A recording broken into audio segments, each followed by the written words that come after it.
Hello everyone, good morning.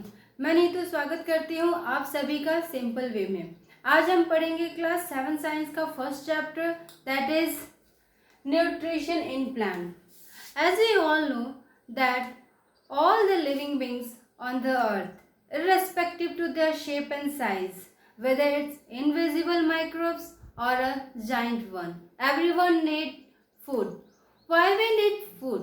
Because food contain nutrients. Now what is this nutrients? So nutrients are the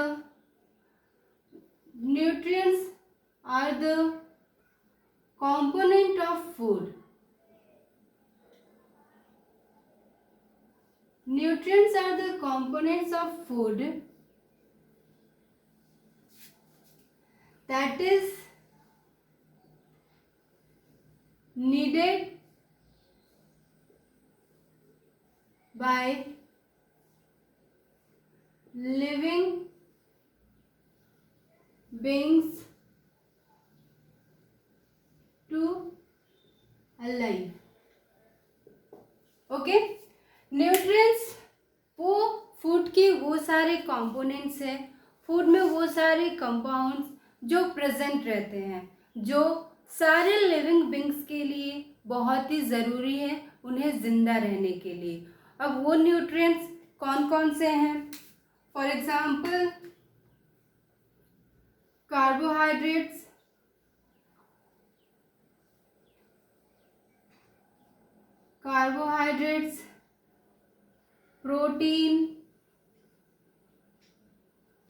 proteins, minerals,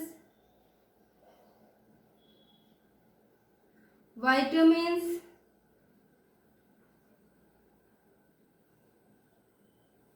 fats, etcetera. So ये वो nutrients हैं जो हमारे food में present रहते हैं, जो सारे लिविंग बींग्स के लिए, जितने भी लिविंग बींग्स हैं, सबको जिंदा रखने के लिए बहुत ही ज़रूरी है। ये न्यूट्रिएंट्स क्यों ज़रूरी है? क्योंकि ये हमें एनर्जी प्रोवाइड करते हैं, ये हमें ग्रोथ एंड डेवलपमेंट प्रोवाइड करते हैं, ये हमारे सेल को रिपेयर करते हैं। Cell, as we all know that जिस तरह हमारा बिल्डिंग या हमारा घर ईंट से बना होता है, छोटे छोटे ईंटों से बना होता है। आई होप आप सबने देखा होगा, है ना? ठीक उसी तरह हमारा शरीर भी छोटे छोटे एकदम टीनी यूनिट से बने होते हैं। ऐसे छोटे छोटे यूनिट्स जिसे हम अपनी खुली आंखों से नहीं देख सकते, बट अगर हम उन्हें माइक्रोस्कोप में देखें तो दिखेंगे। अगर हम फॉर एग्जांपल अगर हम एक सेल को लेते हैं, ठीक है, वो जो टीनी यूनिट्स जिससे हमारा बॉडी बना हुआ है, जिससे हम बने हुए हैं, उसे सेल कहते हैं। ओके, और अगर हम एक टीनी यूनिट्स मतलब सेल को देखें तो इसका एक आउटर लेयर होता है, कवर होता है, जिसको हम कहते हैं सेल मेम्ब्रेन। ओके, ठीक इसके सेंटर में होता है न्यूक्लियस।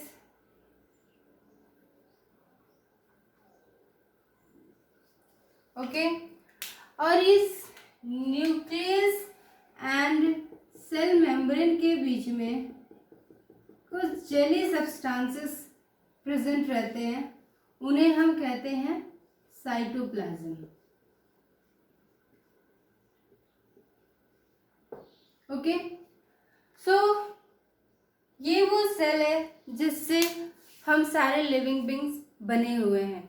कुछ लिविंग बींग्स सिंगल सेल से बने हुए हैं और कुछ living beings millions of cell से बने हुए हैं।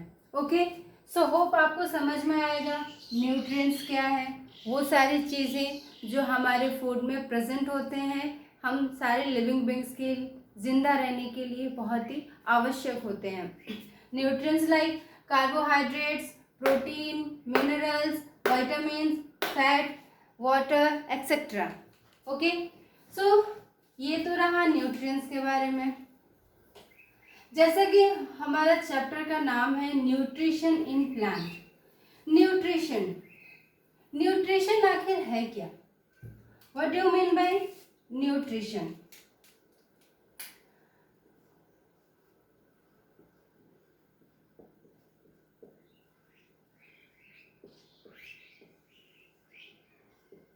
न्यूट्रिशन क्या है? सो न्यूट्रिशन वो तरीका है, वो वे है जिससे लिविंग बींग्स और प्लांट अपने फूड को लेते हैं, प्लस उसे अपने नरिशमेंट के लिए, अपने बॉडी के लिए यूज़ करते हैं। Okay, so nutrition is the mode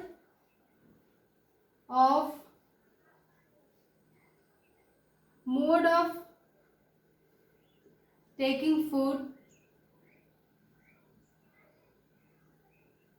and its utilization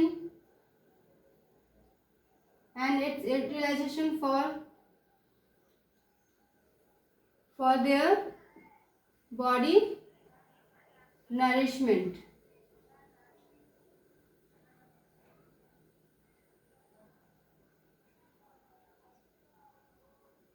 okay, समझ में आया? न्यूट्रिशन वो मोड है, वो तरीका है जिससे लिविंग बींग्स अपने फूड को लेते हैं, ओके, और उसे यूटिलाइज करते हैं अपने बॉडी नरिशमेंट के लिए। Is the mode of taking food and its utilization for their body nourishment. Okay, so ये न्यूट्रिशन, और ये न्यूट्रिशन जो है बेसिकली दो टाइप के हैं। मीन्स जो मोड है, जो तरीका जिससे प्लांट अपने फूड को लेते हैं, बेसिकली दो टाइप के होते हैं। अगर हम देखें, सो मोड ऑफ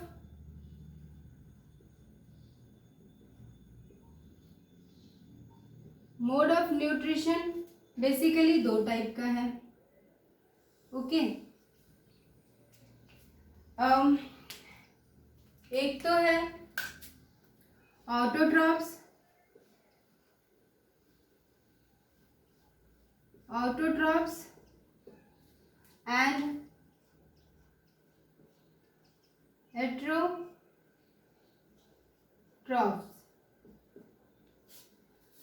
जैसे कि नाम से ही पता चल रहा है, auto means self, trophs means nourishment, just like hetero means other,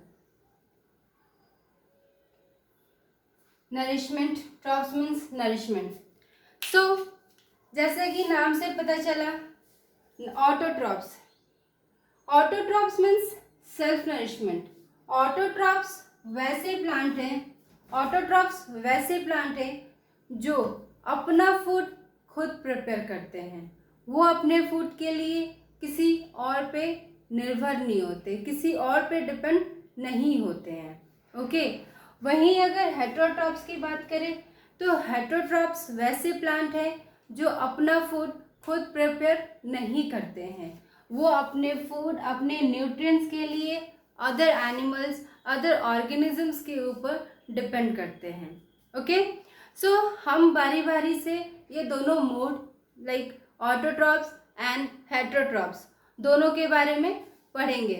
तो पहले हम पढ़ेंगे ऑटोट्रॉप्स के बारे में। होप आप सबने नोट कर लिया होगा।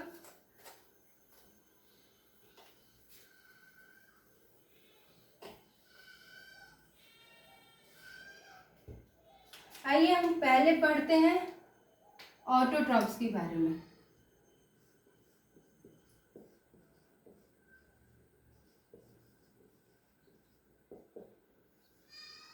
Autotrophs all the green plants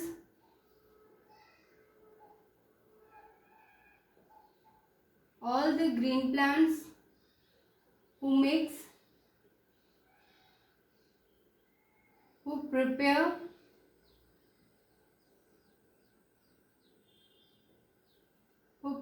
their own food. इसके आगे भी थोड़ा बाकी है, लिखूंगी मैं, बट पहले इधर आपको समझा दो. और sorry, yes, green plants who prepare their own food. Okay, अब ये तो समझ में आ रहा है कि ग्रीन प्लांट अपना फूड खुद बना रहे हैं, ठीक है, बट इनके पास हाथ पैर तो है नहीं, है ना. ये एक जगह से दूसरे जगह मूव भी नहीं कर सकते. देन ये कैसे अपना फूड बनाते हैं? तो ये अपना food by the process called photosynthesis. Okay, so यहाँ हम आगे कंटिन्यू करेंगे. Prepare their own food by the process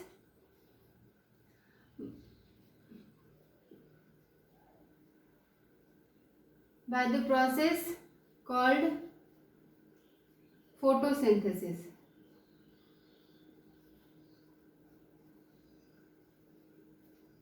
okay, तो फोटोसिंथेसिस के थ्रू, फोटोसिंथेसिस टेक्निक प्रोसेस को अपना के ऑटोट्रॉफ्स अपना फूड खुद बनाते हैं. अब हम पढ़ेंगे इस फोटोसिंथेसिस के बारे में. ओके, कि ये फोटोसिंथेसिस है क्या, कैसे इस प्रोसेस से ग्रीन प्लांट अपना फूड खुद बना देते हैं. ओके, सो हम थोड़ा डिटेल में इसकी स्टडी करेंगे और अब कर दे रही हूँ मैं.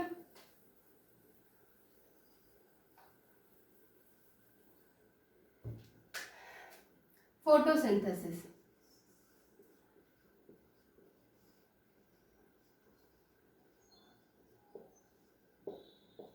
Okay, as the name indicates,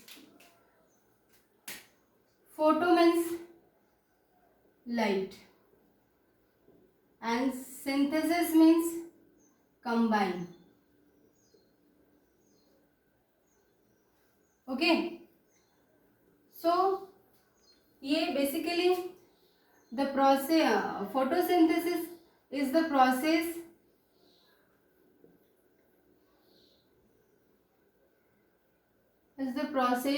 by which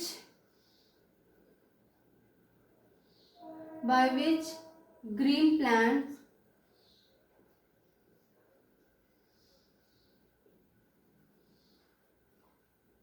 makes their food in the presence of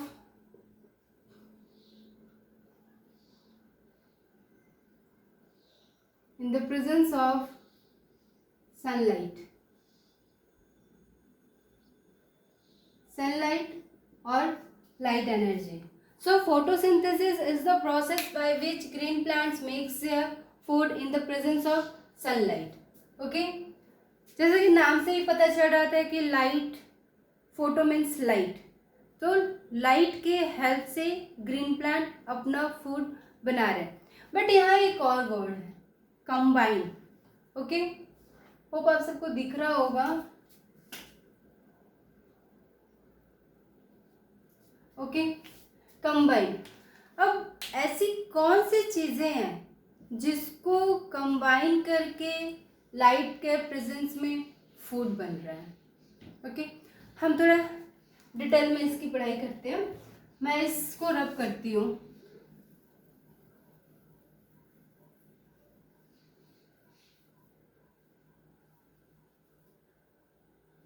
okay, तो जैसा कि हम सबको पता है कि हमारे जो प्लांट्स होते हैं, लीव्स होते हैं प्लांट में. ओके,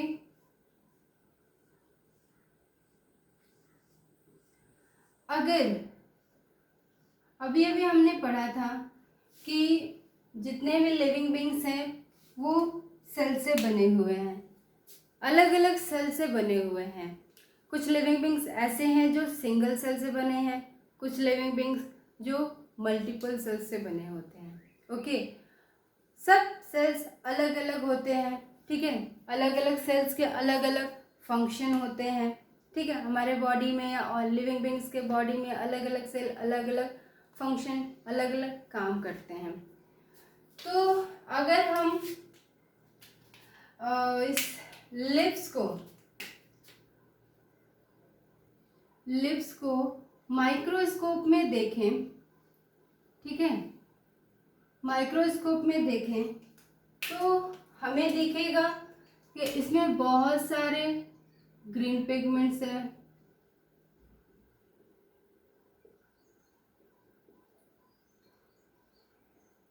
सेल्स हैं, बहुत सारे सेल्स हैं, डिफरेंट टाइप्स ऑफ सेल्स हैं। ओके, तो वो ग्रीन पिगमेंट्स जो लिप्स पे प्रेजेंट रहते हैं उन्हें कहते हैं क्लोरोफिल। ओके, और लिप्स में ही कुछ गार्ड सेल होते हैं। मैं इसको थोड़ा इधर हाईलाइट करती हूँ।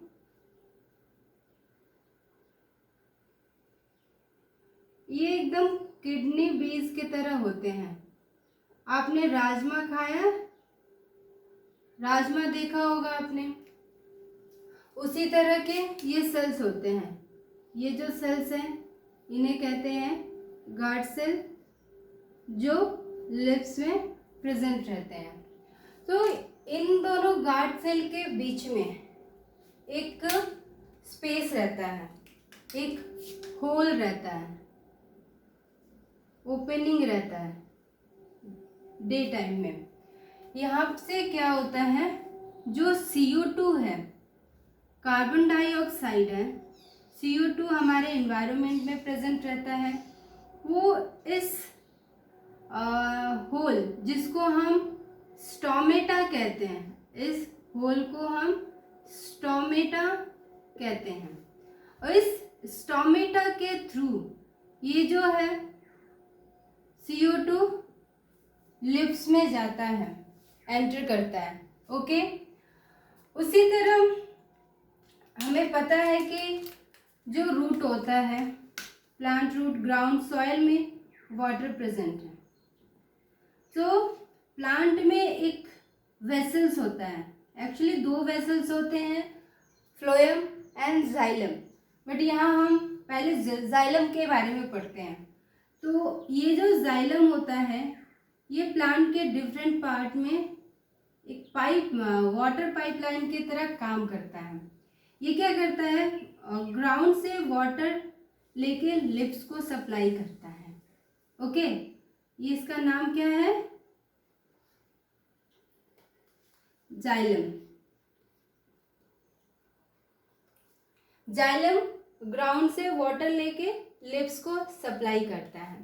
अब है लिप्स में कार्बन डाइऑक्साइड थ्रू स्टोमेटा पहुंच रहा है, जाइलम के थ्रू वाटर पहुंच रहा है। तो ये क्लोरोफिल क्या करता है, सन से, क्लोरोफिल जो है सूरज, सन से, जो कि हमारे लिए एक अल्टीमेट सोर्स ऑफ एनर्जी है। तो क्लोरोफिल सोर्स सन से as a light, as a source of energy capture करता है। ओके, एक क्वेश्चन बनता है लाइक CO2 मिल गया लिप्स में, प्लस वाटर मिल गया। अब क्या करता है क्लोरोफिल,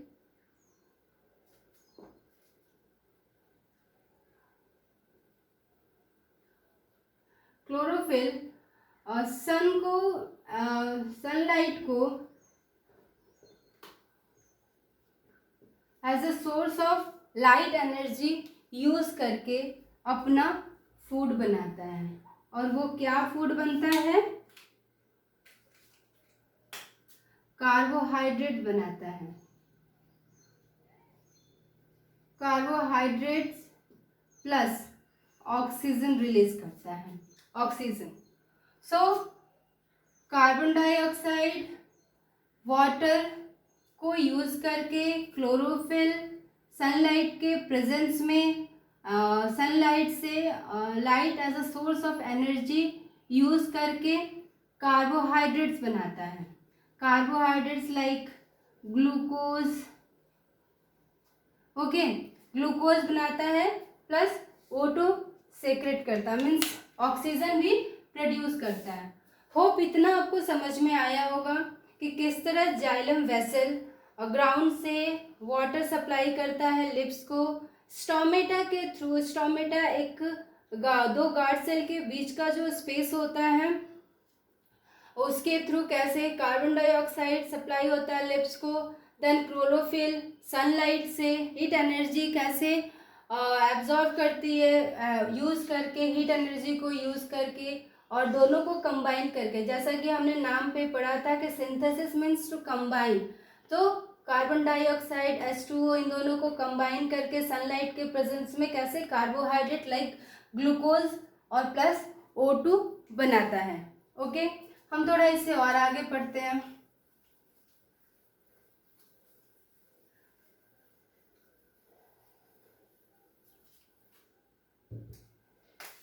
जैसे कि पता है हमें CO2 प्लस वाटर को यूज करके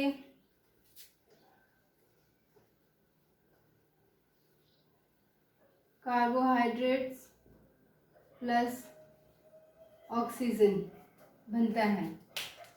कौन बनाता है? Chlorophyll in the presence of sunlight as a source of energy, sunlight को as a source of energy use करके कार्बोहाइड्रेट्स बनाता है। अब ये जो कार्बोहाइड्रेट्स लाइक ग्लूकोज बन जाता है, ठीक है, इसको ये स्टार्च के रूप में स्टोर कर देता है। प्लांट कार्बोहाइड्रेट को as a form of starch store करके रखता है। अब इस चीज़ को हम प्रूफ कैसे करेंगे कि ये प्लांट कार्बोहाइड्रेट्स बना रहा है, ये न्यूट्रिएंट्स बन रहा है? इसको प्रूफ करने के लिए हम लोग स्टार्च टेस्ट करेंगे। कैसे करेंगे? हम दो प्लांट लेंगे, ठीक है, हम दो प्लांट लेंगे, एक को दो प्लांट लेंगे हम, एक को हम लाइट में रखेंगे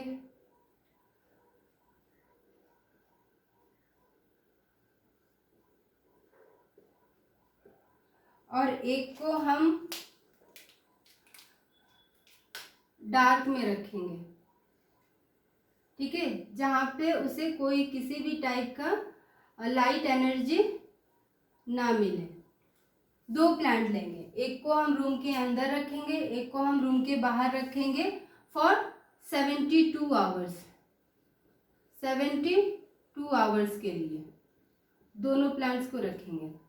72 घंटे बाद क्या करेंगे? हम लोग इसमें ऐड करेंगे आयोडीन सॉल्यूशन ऐड करेंगे, इसमें भी ऐड करेंगे आयोडीन। ओके, अब आयोडीन ऐड करने के बाद क्या होगा? हमारा जो रिजल्ट आएगा, हम देखेंगे कि जो प्लांट लाइट में था उसमें कलर चेंजेस हो जाता है, like dark blue black colour changes नज़र आता है, और जो डार्क में था प्लांट उसमें कोई चेंजेस नहीं नज़र आएगा, ठीक है। तो ये स्टार्च टेस्ट है जिससे हमें पता चलता है, जिससे हम कंफर्म होते हैं, प्रूफ होता है कि in the presence of sunlight plant carbohydrate as a food बनाता है, ठीक है। तो ये तो रहा फोटोसिंथेसिस के बारे में, ओके, जिससे ऑटोट्रॉप्स अपना फूड बनाते हैं। तो हमने क्या पढ़ा? मोड ऑफ न्यूट्रिशन पढ़ा, दो टाइप के, ऑटोट्रॉप्स एंड हेटेरोट्रॉप्स। हम अभी ऑटोट्रॉप्स के बारे में पढ़ रहे हैं, जिसमें प्लांट अपना फूड खुद बनाते हैं bye the process called photosynthesis. Photosynthesis में क्या होता है, क्लोरोफिल जो प्लांट के अंदर ग्रीन पिगमेंट्स के रूप में प्रेजेंट रहता है वो सनलाइट से, light as a source of energy के प्रेजेंस में carbon dioxide from the environment and water xylem के हेल्प से फ्रॉम द रूट कंबाइन करके अपना फूड कार्बोहाइड्रेट लाइक ग्लूकोज बनाता है और उसे स्टार्च के रूप में स्टोर करके रखता है। ओके, इतना समझ में आ गया आप लोगों को। अब हम पढ़ेंगे हेट्रोट्रॉप्स के बारे में।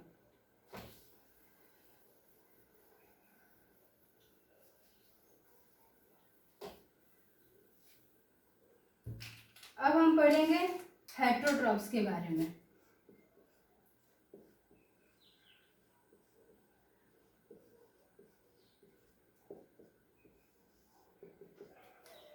सो हेट्रोट्रॉप्स वो ऑर्गेनिज्म, वो प्लांट है, the plant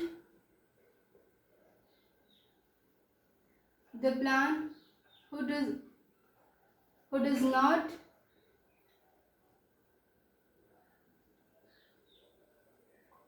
mix their own food.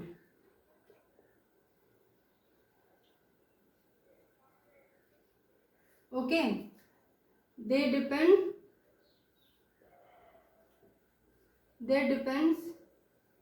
on other plant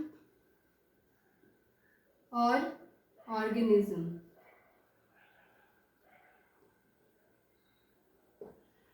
so heterotrophs वैसे प्लांट है जो अपना खाना खुद नहीं बनाते हैं, वो दूसरे प्लांट्स या ऑर्गेनिज्म के ऊपर डिपेंड करते हैं। वो दूसरे प्लांट से अपने न्यूट्रिएंट्स को लेते हैं, दूसरे ऑर्गेनिज्म से वो अपने न्यूट्रिएंट्स को लेते हैं। ओके, फॉर एग्जांपल मैं इसे थोड़ा रब कर रही हूँ।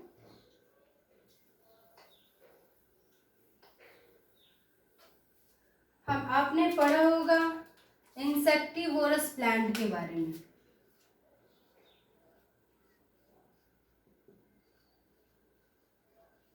इंसेक्टिवोरस प्लांट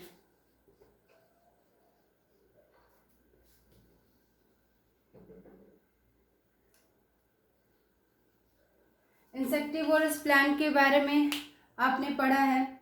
ये वो प्लांट है जो दूसरे ऑर्गेनिज्म से लाइक इंसेक्ट से अपने फूड को, इंसेक्ट से अपने न्यूट्रिएंट्स लेते हैं। इनका डेफिनेशन क्या होगा?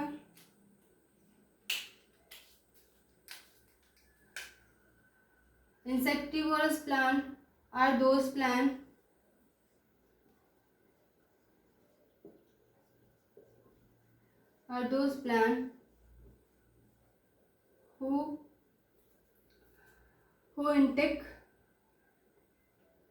who take their food or nutrients from other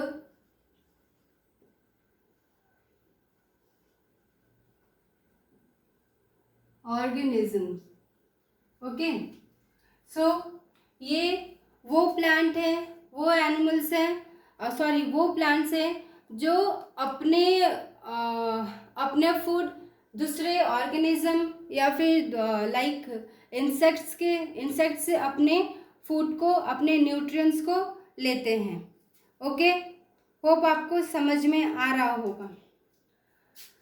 examples है कुछ इंसेक्टिवोरस प्लांट के। एग्जाम्पल्स हैं Venus flytrap. Okay, Venus flytrap and pitcher plant.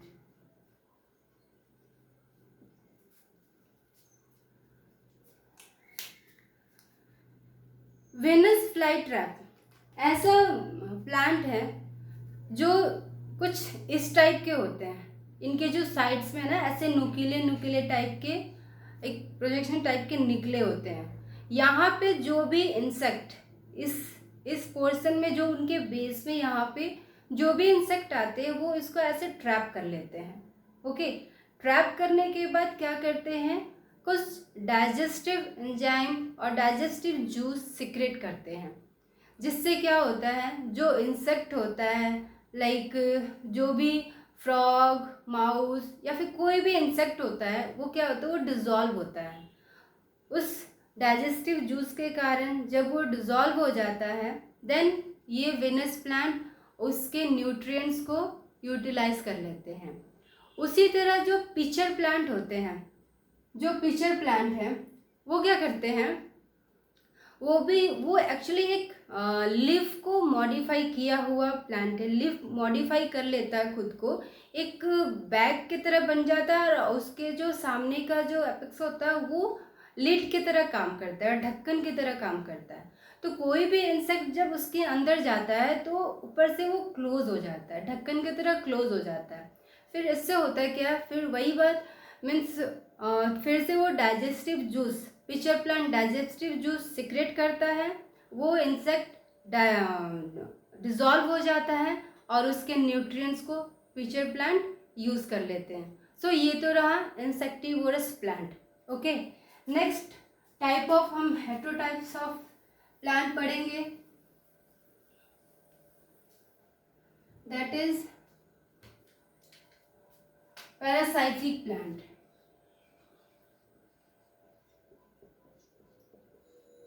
Parasitic, ये पैरासाइटिक मोड ऑफ न्यूट्रिशन है हेटेरोट्रॉप्स का। इसमें क्या होता है, एक प्लांट दूसरे प्लांट मीन्स किसी होस्ट के ऊपर निर्भर रहता है, उससे ये अपने न्यूट्रिएंट्स को लेता है। फॉर एग्जांपल आपने देखा होगा कैस्कुटा, जिसे हम अमरबेल भी कहते हैं। कैस्कुटा एक ऐसे net like structures, net like झाड़ी टाइप का होता है, जो किसी पेड़ के ऊपर ना ऐसा लगेगा जैसे नेट बिछाया हुआ है, कोई जाल बिछाया हुआ है। ओके, उस टाइप का होता है, येलो इस कलर में रहेगा, थोड़े ब्राइट कलर में रहता है। वो क्या करता है, वो वहाँ से अपने मीन्स जिस होस्ट के ऊपर वो फैला रहता है उससे अपने न्यूट्रिएंट्स को ले लेता है, उससे अपने न्यूट्रिएंट्स एब्जॉर्ब करता है। सो इसके डेफिनेशन लिख लीजिए। Parasitic plant are those plant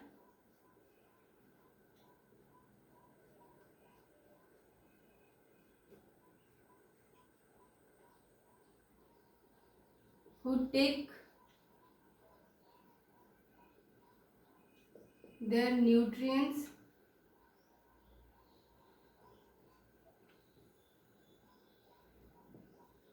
from the host plant। Okay, example जैसे मैंने आपको बताया, कैस्कुटा जिसे हम अमरबेल भी कहते हैं। आपने देखा होगा लगभग सब जगह दिखते रहते हैं, किसी भी प्लांट पे झाड़ी पे देखेंगे ऊपर से लाइक कोई येलो येलो कलर, येलो इस कलर में कुछ पतला तार जैसा मीन्स बहुत नेट जैसा कुछ फैला हुआ है, वही होता है। ओके, कभी ध्यान दीजिएगा, पता चलेगा आपको। सो ये तो रहा पैरासाइटिक। हमने अभी तक दो हेटेरोट्रॉपिक मोड पढ़ा है, एक इंसेक्टिवोरस प्लांट के बारे में पढ़ा और ये पैरासाइटिक पढ़ा है। अब हम पढ़ेंगे सैप्रोफाइटिक। नेक्स्ट पढ़ेंगे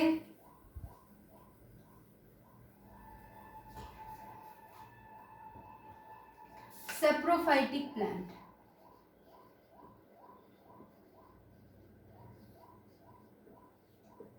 Saprophytic, as the name indicates, sapro means dead and decayed।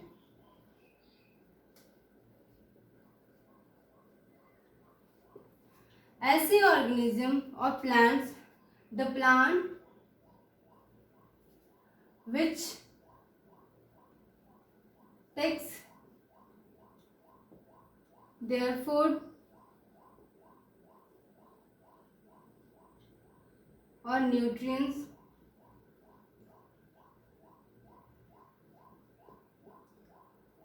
from dead and decayed substances. Okay, so saprophytic ऐसे प्लांट होते हैं जो सड़े गले चीज़ों से अपना न्यूट्रिएंट्स एब्जॉर्ब करते हैं, है ना। जहाँ भी सड़े गले चीज़ें रहेंगी वहाँ से अपने न्यूट्रिएंट्स को एब्जॉर्ब करते हैं। एग्जाम्पल है मशरूम।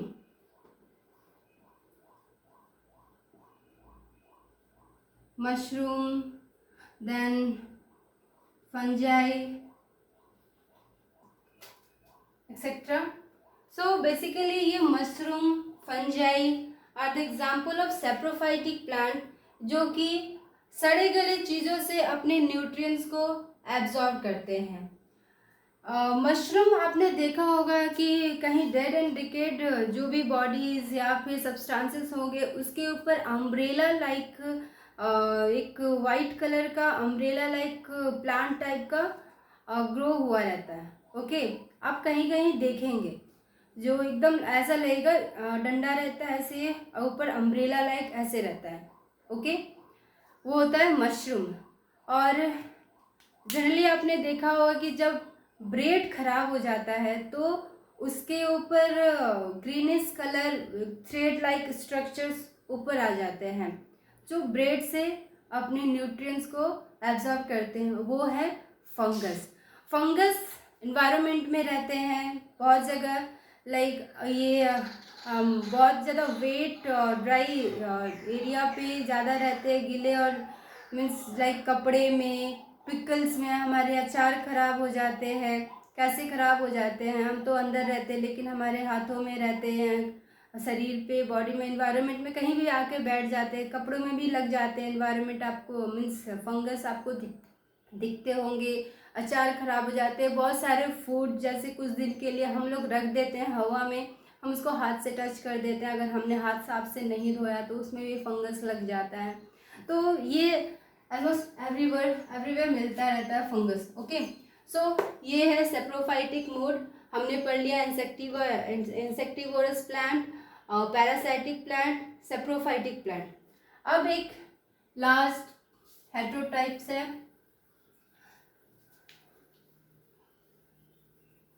वो होता है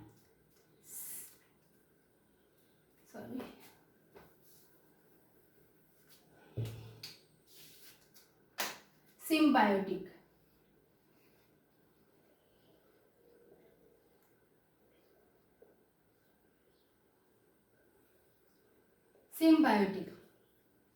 सिम्बायोटिक ऐसे प्लांट हैं जो एक म्यूचुअल हेल्प करते हैं, एक दूसरे को हेल्प करते हैं। ऐसा नहीं कि बस एक ही एक मीन्स कोई एक प्लांट दूसरे प्लांट से न्यूट्रिएंट्स एब्जॉर्ब कर, बट बल्कि दोनों एक दूसरे की हेल्प करते हैं न्यूट्रिएंट एब्जॉर्ब करने, फूड बनाने में।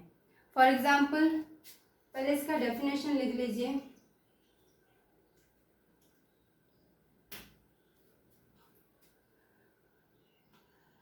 The plant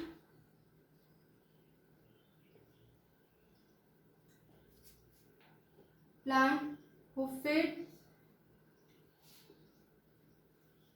on each other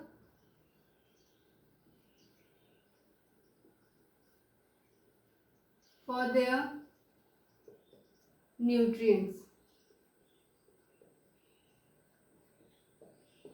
okay, ऐसे प्लांट्स ऐसे दो प्लांट्स जो एक दूसरे के ऊपर डिपेंड रहते हैं, एक दूसरे को हेल्प करते हैं, एक दूसरे के ऊपर डिपेंड होते हैं अपने फूड, अपने न्यूट्रिएंट्स के लिए एक दूसरे की हेल्प करते हैं। फॉर एग्जांपल अगर हम देखें लाइकेन, ठीक है, एग्जांपल है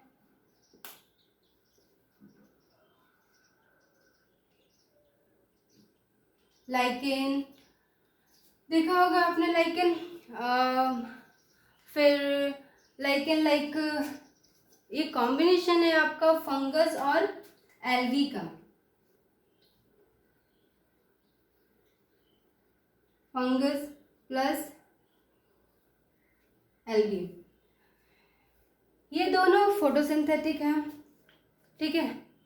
ये दोनों क्या करते हैं, जो फंगस है वो एल्गी के रूट में रहता है, जो उसको मिनरल्स एंड वाटर सप्लाई करता है एल्गी को, प्लस एल्गी जो है फूड प्रिपेयर करता है और न्यूट्रिएंट्स प्रोवाइड करता है फंजाई को।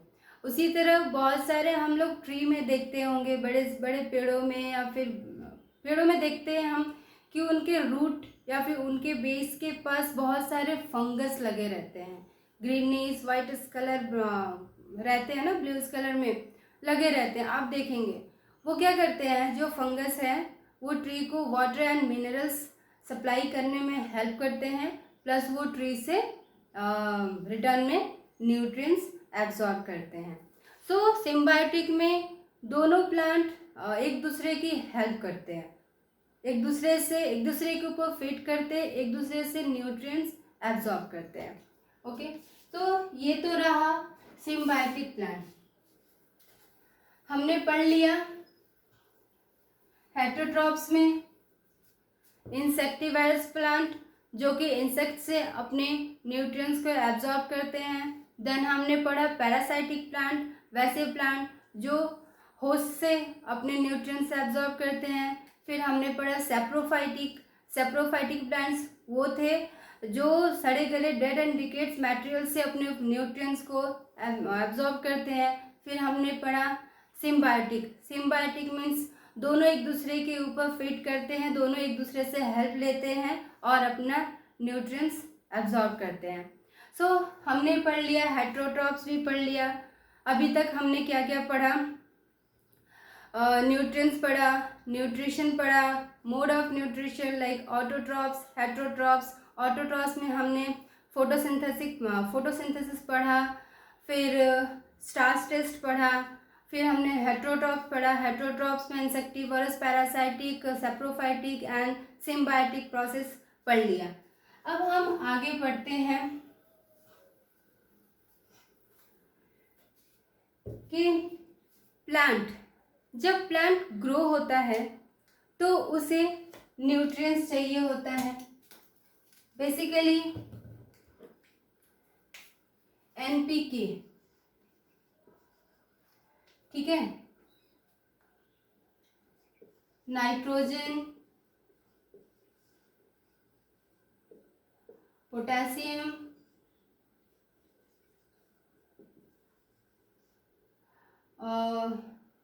फॉस्फोरस, ठीक है। एनपीके, नाइट्रोजन, फॉस्फोरस, पोटेशियम, ये न्यूट्रिएंट्स है जो सॉइल से प्लांट को मिलता है, जो एनवायरनमेंट से प्लांट को मिलता है, और ये प्लांट के लिए बहुत ही ज़रूरी होता है।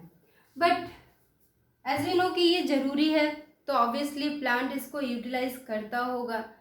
बट ऐसा भी सिचुएशन आ सकता है कि ये सारी चीज़ें लाइक नाइट्रोजन और एनपीके, नाइट्रोजन, फॉस्फोरस, पोटेशियम और जो भी न्यूट्रिएंट्स है वो ख़त्म हो जाए। एक बार प्लांट से हमने यूज़ कर लिया तो वो ख़त्म हो जाए, तब क्या होगा, इस चीज़ को कंटिन्यू करने के लिए अगर मीन्स जब ये एक बार जो प्लांट ग्रो हो जाता है तो फार्मर्स जो होते हैं वो क्या यूज़ करते हैं, फर्टिलाइजर्स यूज़ करते हैं, फर्टिलाइज़र,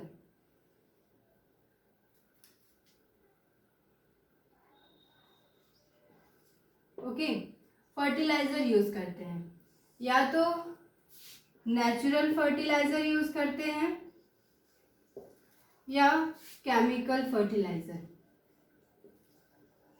ये दोनों फर्टिलाइज़र वैसे होते हैं जो कि एनपीके के सोर्स है। इन दोनों से NPK means nitrogen, phosphorus, potassium like nutrients easily दोबारा से अवेलेबल हो जाता है नेक्स्ट टाइम प्लांट के लिए। नेचुरल फर्टिलाइज़र मीन्स ये जो होते हैं ना एनिमल वेस्ट होते हैं, एनिमल वेस्ट को एज अ फर्टिलाइज़र यूज़ कर लेते हैं। और जो केमिकल होते हैं कुछ केमिकल से बना होता है। जो केमिकल फर्टिलाइज़र होता है उसमें कुछ केमिकल्स को डाल के बनाया होता है। एग्जाम्पल यूरिया, नाम सुना होगा आपने, ठीक है। रही बात नाइट्रोजन की, तो हमें पता है कि जितने भी दलहन है, हम किसान जब पल्सेस की खेती करते हैं, एक बार जब किसान पल्सेस की खेती कर लेते हैं तो उसमें नाइट्रोजन की भरपाई हो जाता है। कैसे? जो भी पल्सेस हैं लाइक चना, मूंग, मटर, ये जो भी पल्सेस हैं, इसमें क्या होता है, इनके जो रूट में है ना, जो पल्सेस